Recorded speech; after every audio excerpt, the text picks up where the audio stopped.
A1 टेलिभिजनबाट प्रसारण भइरहेको दिउँसो 2 बजेको राष्ट्रिय समाचारमा भागीरथ पोखरेलको नमस्कार।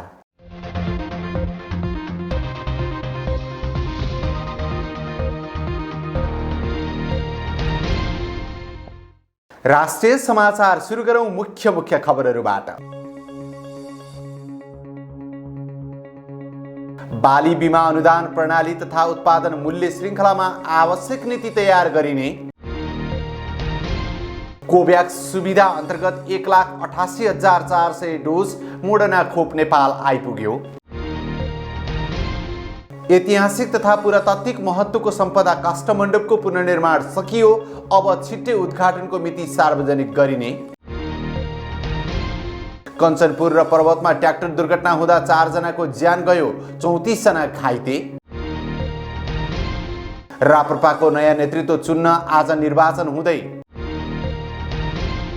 बागमती प्रदेशमा 7वटा मन्त्रालयलाई 14 पुर्याइयो, भागबण्डा मिलाउन एउटै मन्त्रालय 3 टुक्रा बनाइयो। र आज सूर्य ग्रहण लाग्दै नेपालबाट नदेखिने भएकाले सुतक बार्न नपर्ने।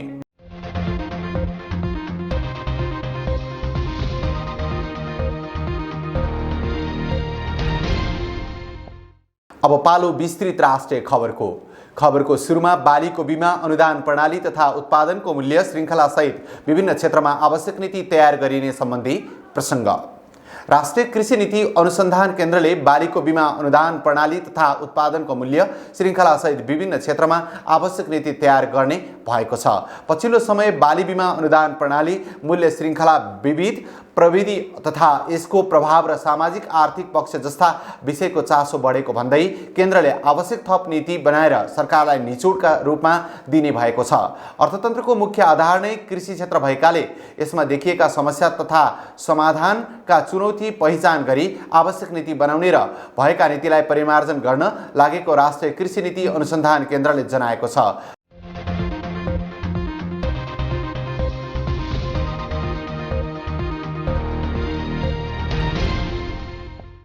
अब मोडर्ना खोप पनि नेपाल आइपुगेको सम्बन्धी प्रसङ्ग। कोभ्याक्स सुविधा अन्तर्गत 1,88,400 डोज मोडर्ना खोप नेपाल आइपुगेको छ। शुक्रबार दिउँसो ती खोप काठमाडौँ आइपुगेको स्वास्थ्य मन्त्रालयले जनाएको छ। विश्व स्वास्थ्य सङ्गठन WHO ले मोडर्ना खोप 12 वर्षमाथिका उमेर समूहलाई लगाउने अनुमति दिएको छ। मोडर्ना खोप -15 देखि 25 डिग्री तापक्रममा भण्डारण गर्नुपर्ने हुन्छ। यस्तै अहिलेसम्म नेपालमा Covishield, Vero Cell, AstraZeneca, Johnson and Johnson र फाइजर खोप लगाइएको छ।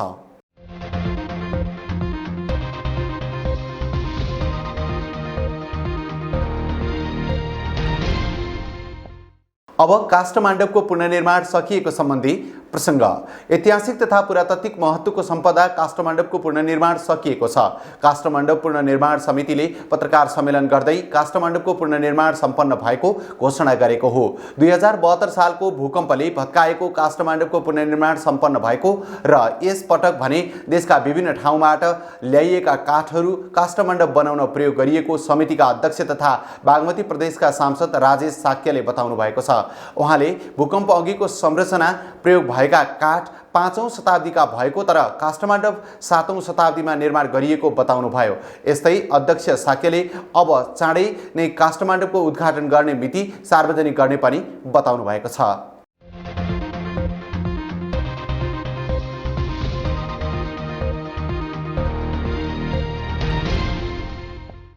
अब कञ्चनपुर र पर्वतमा दुर्घटना हुँदा 4 जनाको ज्यान गएको सम्बन्धी प्रसङ्ग। कञ्चनपुर र पर्वतमा ट्र्याक्टर दुर्घटना हुँदा 4 जनाको ज्यान गएको छ। 2वटा दुर्घटनामा गरी 34 जना घाइते भएका छन्। पूर्व पश्चिम राजमार्ग अन्तर्गत कञ्चनपुरको शुक्लाफाटा नगरपालिका 5 मा हिजो बेलुका से 3841 नम्बरको ट्र्याक्टर दुर्घटना हुँदा कृष्णपुर नगरपालिका वडा नम्बर 9 पिपरैयाका 65 वर्षीय दौरपति राणा, 33 वर्षीय रतन कुमारी राणा र 55 वर्षीय रानी राणाको ज्यान गएको जिल्ला प्रहरी कार्यालय कञ्चनपुरले जनाएको छ। दुर्घटनामा अरू 11 जना घाइते भएका छन्। घाइते सबैको धनगढीमा उपचार भइरहेको छ। यस्तै मध्य पहाडी लोकमार्गको कुस्मा बागलुङ सडक खण्डमा आज बिहान ट्र्याक्टर दुर्घटना हुँदा 1 जनाको ज्यान गएको छ। ज्यान गुमाउनेमा उदयपुरका 18 वर्षका विशाल विक रहेका छन्। अरू 23 जना घाइते भएका छन्।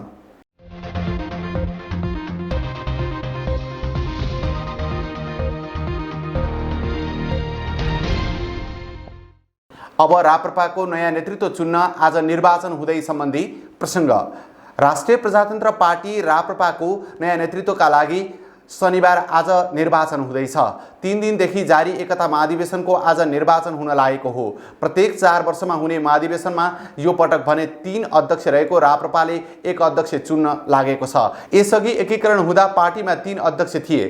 काठमाडौँको भिरकुटी मण्डपमा भइरहेको महाधिवेशनमा बिहान 8 बजेदेखि साँझ 5 बजेसम्म निर्वाचन हुनेछ, जसमा अध्यक्षका लागि पूर्व अध्यक्ष कमल थापा र महामन्त्री राजेन्द्र लिङदेन भिड्नेछन्। राप्रपाको अध्यक्ष पदका लागि मतपत्रबाटै निर्वाचन हुने भएको छ।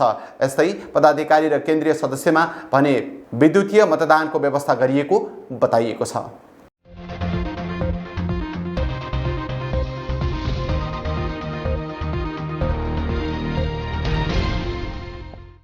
अब बागमती प्रदेशमा 7वटा मन्त्रालयलाई 14 पुर्याइएको सम्बन्धी प्रसङ्ग। बागमती प्रदेश सरकारले मन्त्रालयलाई फुटाएर 14 पुर्याएको छ। प्रदेशको गठबन्धन सरकारमा सहभागी दलबीच भागवण्डा मिलाउन मन्त्रालय फुटाइएको हो। बागमती प्रदेश सरकार स्थापना हुँदा 7वटा मन्त्रालय मात्र भए पनि अहिले 14वटा पुगेका छन्। मुख्यमन्त्री तथा मन्त्री परिषदको कार्यालय सहित आर्थिक मामिला तथा योजना मन्त्रालय, आर्थिक मामिला तथा कानुन मन्त्रालय, भूमि व्यवस्था, कृषि तथा सहकारी मन्त्रालय, उद्योग, पर्यटन, वन तथा वातावरण मन्त्रालय, भौतिक पूर्वाधार विकास मन्त्रालय, सामाजिक विकास मन्त्रालय र स्वास्थ्य मन्त्रालय रहेका थिए। यस्तै यसअघि अष्टलक्ष्मी शाक्य नेतृत्वको सरकारले सामाजिक विकास मन्त्रालय फुटाएर स्वास्थ्य मन्त्रालय सहित 8 मन्त्रालय बनाइएको थियो।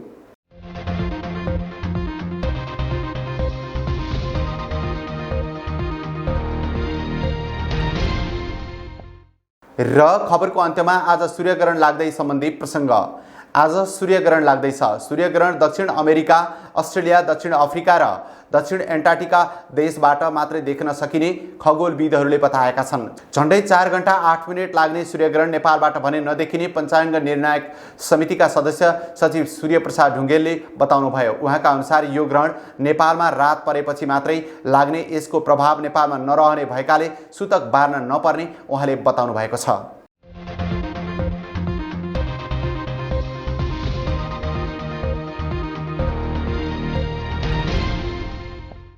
राष्ट्रिय समाचारको अन्त्यमा जाँदै मुख्य खबरहरू फेरि एकपटक।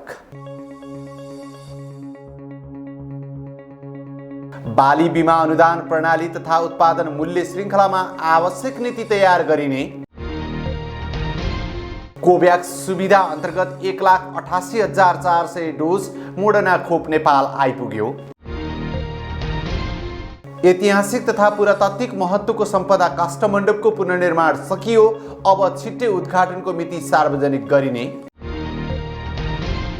कञ्चनपुर र पर्वतमा ट्र्याक्टर दुर्घटना हुँदा 4 जनाको ज्यान गयो, 34 जना घाइते। राप्रपाको नयाँ नेतृत्व चुन्न आज निर्वाचन हुँदै। बागमती प्रदेशमा 7वटा मन्त्रालयलाई 14 पुर्याइयो, भागवण्डा मिलाउन एउटै मन्त्रालय 3 टुक्रा बनाइयो। र आज सूर्यग्रहण लाग्दै नेपालबाट नदेखिने भएकाले सुतक बार्न नपर्ने।